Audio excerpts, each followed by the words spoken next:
What is the jail life like for Julie and Todd Chrisley? Chase, Todd and Julie's kid, describes their time in prison as a nightmare. Chase, who co-hosts the Unlocked podcast with his sister Savannah, talked about the reportedly inhumane conditions his parents were subjected to while incarcerated in a July 2023 episode. He asserted, "Neither of them has air conditioning or air. They both live in states with temperatures above 100 degrees and no air conditioning." According to Savannah, "I mean, when you have asbestos, black mold, lead-based paint, snakes, and everything else, air conditioning is the least of it."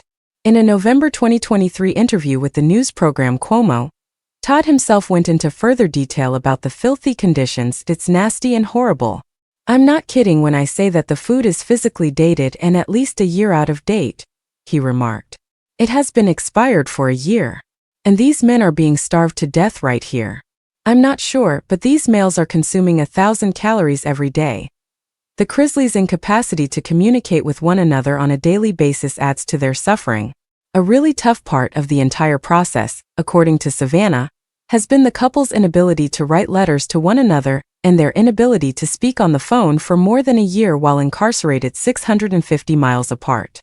She claimed that the nearly 30-year-old couple's primary means of communication is email, which is frequently delayed.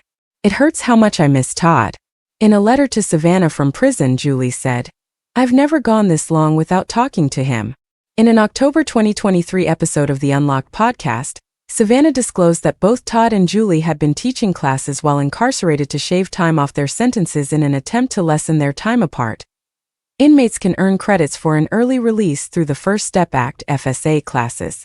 Savannah claimed that her mother taught a real estate course and her father taught financial lessons, saying it was, "How ironic."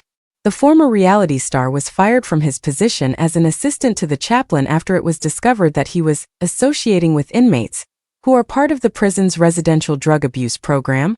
Todd's lawyer, Jay Sargent, told Celebrity Talks in October 2024 Todd is very disappointed and upset that he can no longer participate in the administration of the setup for religious services at Pensacola, which includes Christian, Jewish, and Muslim services. Sargent continued, adding that he is no longer able to use a small office in the chapel where he volunteered.